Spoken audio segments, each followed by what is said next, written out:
Welcome to my channel law student.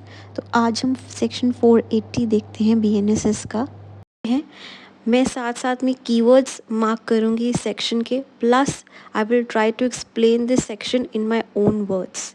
सो अगर आपको explanation अच्छी लगी हो then don't forget to subscribe to my channel. So let's start. Subsection 1। अब इसकी बेयर वर्डिंग रीड करो तो इससे हमें ये पता लग रहा है कि एक पर्सन ने जिसने नॉन बेलेबल ऑफेंस कमिट किया है, या तो उसको officer in charge of police station detain करता है या फिर वो जब कोर्ट के आगे लाया जाता है तो उस टाइम पे नॉन बेलेबल ऑफेंस में उसे बेल ग्रांट की जा सकती है।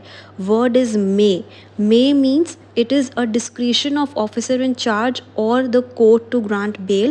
Bail is not a right in case of non-bailable cases. Word use है but.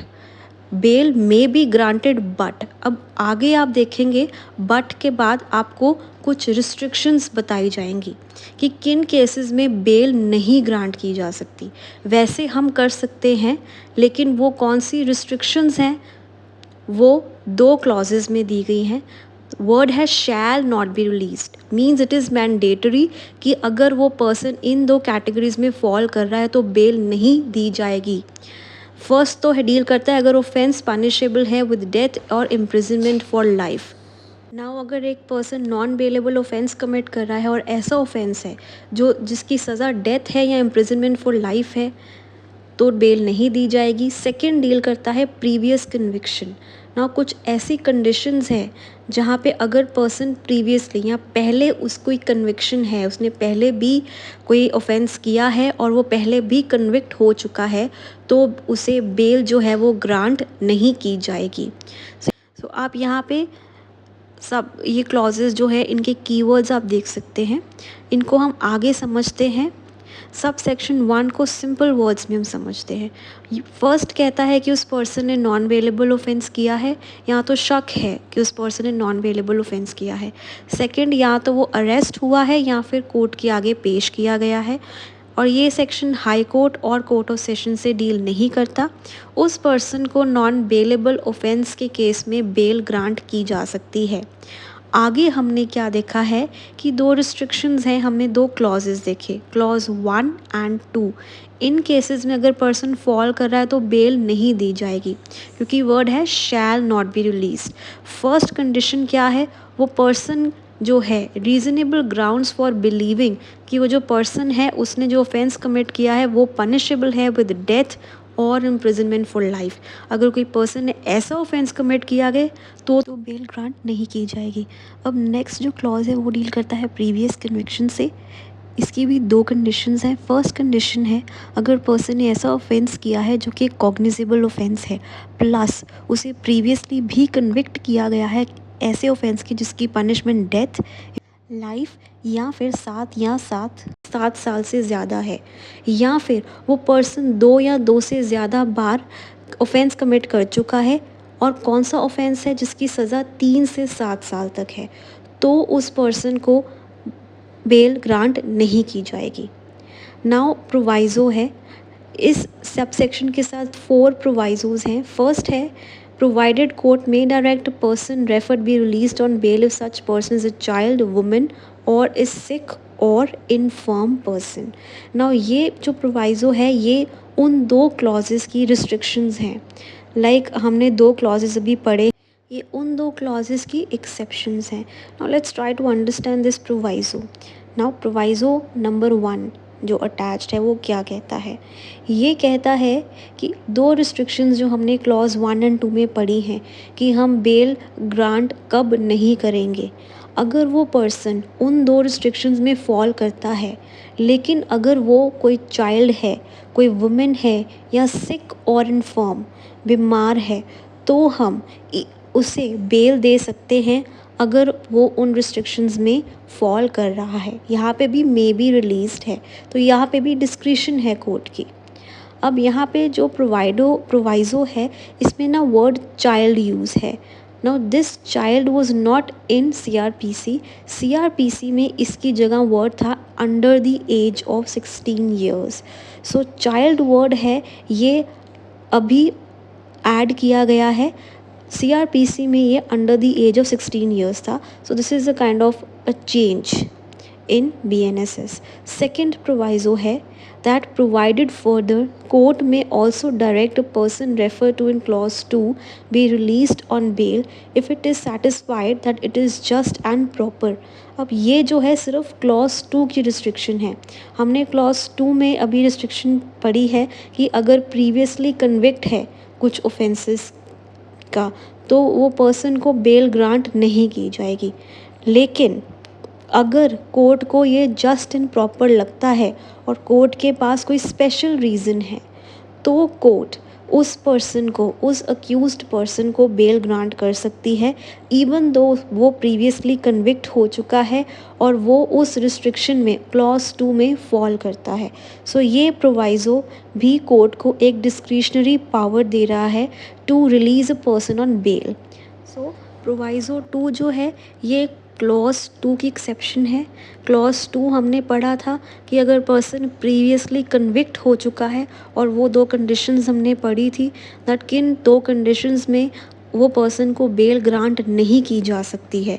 लेकिन ये अगेन कोर्ट को एक डिस्क्रिशनरी पावर दे रहा है। अगर कोर्ट को ये just and proper, the words use are just and proper and कोई स्पेशल रीजंस हैं then the court can grant bail. ये अब नेक्स्ट प्रोवाइज़ो है, प्रोवाइज़ो नंबर 3। ये जो है ये बात करता है कि हम रिफ्यूज़ नहीं कर सकते अक्यूज़्ड को बेल ग्रांट करने के लिए ना। कौन से 2 केसेस हैं कि जहाँ पे हम मना नहीं कर सकते बेल? अगर अक्यूज़्ड की हमें ज़रूरत है टेस्ट आइडेंटिफिकेशन परेड के लिए, अगर विटनेसेस ने आके अक्यूज़्ड को आइडेंटिफाई करना है और अक्यूज़्ड को वहाँ मौजूद होना ज़रूरी है, या फिर उस पर्सन को या उस अक्यूज़्ड का कस्टडी में रहना ज़रूरी है बियॉन्ड 15 डेज़। जो 15 डेज़ की कस्टडी है उससे ज़्यादा उस पर्सन का कस्टडी में रहना ज़रूरी है। तो इसका मतलब ये नहीं है कि हम इसकी वजह से उसे बेल नहीं ग्रांट करेंगे। सो इसको भी हम आगे कुछ सिंपल वर्ड्स में समझते हैं कि ये प्रोवाइज़ो हमें क्या कहने की कोशिश कर रहा है, दैट ऐसे कौन से केस हैं। सो प्रोवाइज़ो 3 को दोबारा समझते हैं। A person is entitled to be released, उस पर्सन को बेल ग्रांट की जा सकती है और वो पर्सन एक अंडरटेकिंग देता है कि वो रिस्पेक्ट करेगा उस ऑर्डर को, कोर्ट के ऑर्डर्स को मानेगा। तो कोर्ट उसे इस कारण बेल रिफ्यूज़ नहीं कर सकती क्योंकि उस पर्सन का कस्टडी में रहना ज़रूरी है, क्योंकि TIP कंडक्ट होगी, टेस्ट आइडेंटिफिकेशन परेड, और उस पर्सन को हमने बियॉन्ड 15 डेज़ पुलिस कस्टडी में रखना है। तो ये रीज़न्स नहीं हम बना सकते हैं उस पर्सन को बेल रिफ्यूज़ करने के। सो ये जो police custody beyond the first 15 days है, ये जो क्लॉज है, ये जो है, ये मेंशन्ड नहीं था इन CRPC। ये वर्ड्स जो हैं ये BNSS में ऐड किए गए हैं। So these were not in CRPC, ये अब ऐड है, ये एक नई एडिशन है इन BNSS। नाउ नेक्स्ट प्रोवाइज़ो है, इस प्रोवाइज़ो में पब्लिक प्रोसिक्यूटर के बारे में बताया गया है दैट पब्लिक प्रोसिक्यूटर को भी अपॉर्चुनिटी ऑफ बीइंग हर्ड देनी चाहिए, और किन कंडीशंस में देनी चाहिए वो ये प्रोवाइज़ो बताता है। ये प्रोवाइज़ो कहता है कि अगर कोई पर्सन है उसने जो ऑफेंस कमिट किया है that is punishable with death, imprisonment for life और इम्प्रिजनमेंट फॉर 7 years और मोर, उसे अगर हम रिलीज़ कर रहे हैं तो उसे रिलीज़ करने से पहले हमने पब्लिक प्रोसिक्यूटर को एक अपॉर्चुनिटी ऑफ बीइंग हर्ड देनी है। उसे सुनने के बिना हम उस अक्यूज्ड को रिलीज़ नहीं कर सकते। सो ये proviso talks about a person punishable with death, imprisonment for life और इम्प्रिजनमेंट फॉर 7 years और मोर। उसे रिलीज़ करने से पहले पब्लिक प्रोसिक्यूटर को सुनना ज़रूरी है। So this is proviso 4। If it is alleged, अगर ये अलेज किया गया है कि एक पर्सन ने जो ऑफेंस किया है वो पनिशेबल है विद डेथ, लाइफ इम्प्रिजनमेंट और मोर, और 7 years और मोर, 7 या 7 से ज़्यादा, देन पब्लिक प्रोसिक्यूटर को सुनना ज़रूरी है। आफ्टर दिस सब सेक्शन 2 है। सो सब सेक्शन 2 में भी कुछ स्टेज बताई है जब अक्यूज्ड को बेल ग्रांट कर देनी चाहिए। सो लेट्स सी ऐसी कौन सी स्टेज है। नाउ फर्स्ट है कि that at any stage, inquiry, investigation और ट्रायल की कोई भी स्टेज है, किसी भी टाइम ड्यूरिंग इंक्वायरी, इन्वेस्टिगेशन और ट्रायल, कोर्ट को ऐसा लगता है दैट अक्यूज्ड ने नॉन बेलेबल ऑफेंस कमिट नहीं किया है, there are reasonable grounds for believing that the accused has not committed such offense, लेकिन sufficient grounds for further inquiry, लेकिन फर्दर इंक्वायरी करने के ग्राउंड्स हैं कोर्ट के पास, तो भी उसे रिलीज़ किया जाता है. So in simple words, at any stage of inquiry, investigation और ट्रायल, कोर्ट को ऐसा अपियर होता है या पुलिस को ये लगता है that there are no grounds for believing that he has committed a non bailable offence, कि पुलिस को या कोर्ट को लगता है कि उसने नॉन बेलेबल ऑफेंस तो कमिट नहीं किया है, बट उसकी फर्दर जो इंक्वायरी है, फर्दर इन्वेस्टिगेशन वो ज़रूरी है करना, तो उस टाइम पे भी हम अक्यूज्ड को रिलीज़ कर सकते हैं ऑन बेल. इसके बाद हम सब सेक्शन 3 देखते हैं. सब सेक्शन 3 में जो एक स्पेसिफिक ऑफेंसेस की बात की गई है, अगर अक्यूज्ड ने जो ऑफेंस किया गया है वो कुछ स्पेसिफिक चैप्टर्स में फॉल करता है, प्लस उसकी जो सज़ा है वो 7 साल या 7 साल से ज़्यादा एक्सटेंड हो रही है, उस केस में कोर्ट जो है बेल ग्रांट करने से पहले अक्यूज़्ड के ऊपर कुछ कंडीशंस लगाएगा कि अगर अक्यूज़्ड वो कंडीशंस मानेगा तभी उसको बेल ग्रांट की जाएगी. सो उन चैप्टर्स हैं चैप्टर 6, 7 एंड 17. सो इनमें कंडीशंस कौन सी हैं कि वो अटेंड करेगा court according to the conditions of the bond, accused वैसा ही सेम ऑफेंस दोबारा कमिट नहीं करेगा, वो विटनेसेस को या फिर किसी को इंड्यूस या किसी को थ्रेट नहीं करेगा ताकि कोई जो विटनेस है आके अपनी एविडेंस ना दे, प्लस कोई ऐसी कंडीशंस भी कोर्ट इम्पोज कर सकता है. नाउ आगे हम सिंपल वर्ड्स में इसे समझते हैं. फर्स्ट कंडीशन क्या है सब सेक्शन 3 की, एक पर्सन जो है उसने जो ऑफेंस कमिट किया है या जिस ऑफेंस का शक है वो फॉल करता है चैप्टर नंबर 6, 7 या 17. इसमें सिर्फ ऑफेंस ही नहीं, उसकी अबेटमेंट, कॉन्स्पिरेसी और अटेम्प्ट भी इंक्लूडेड है. अगर कोई ऑफेंस कमिट ऐसा हो रहा है और उस ऑफेंस की जो सज़ा है वो है 7 years और मोर, तो कोर्ट जो है बेल ग्रांट करने से पहले कुछ कंडीशंस इम्पोज करेगा कि जो अक्यूज्ड पर्सन है वो कोर्ट अटेंड करेगा according to the conditions of the bond, वो वैसा ही सेम ऑफेंस कमिट नहीं करेगा, वो किसी भी विटनेस को थ्रेटन या इंड्यूस नहीं करेगा या एविडेंस के साथ टैम्परिंग, एविडेंस को ख़राब नहीं करेगा.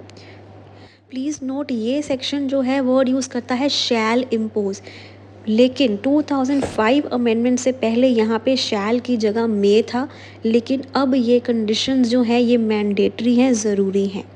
नाउ इसके बाद court may impose other conditions in the interest of justice. Now अगर कोर्ट को कोई और लगता है तो वो और कोई कंडीशन भी इम्पोज कर सकती है. सब सेक्शन 4 जो है ये बहुत ईजीली एक्सप्लेन है. ऑफिसर और a court before releasing any person on bail under subsection 1 or 2 shall record in writing his or its reasons or special reasons for doing so. So subsection 1 या 2 में release करने से पहले officer in charge of police station या court को reasons जो हैं वो रिकॉर्ड करने हैं. सबसेक्शन 5 अ कोर्ट जिसने रिलीज़ किया है पर्सन को, जब भी कोर्ट को लगता है इट इज़ इम्पॉर्टेंट तो कोर्ट उसको दोबारा अरेस्ट करने का डायरेक्शन दे सकती है. नाउ प्लीज़ नोट दैट ये जो सेक्शन है ये जो पावर देता है ये कोर्ट को देता है.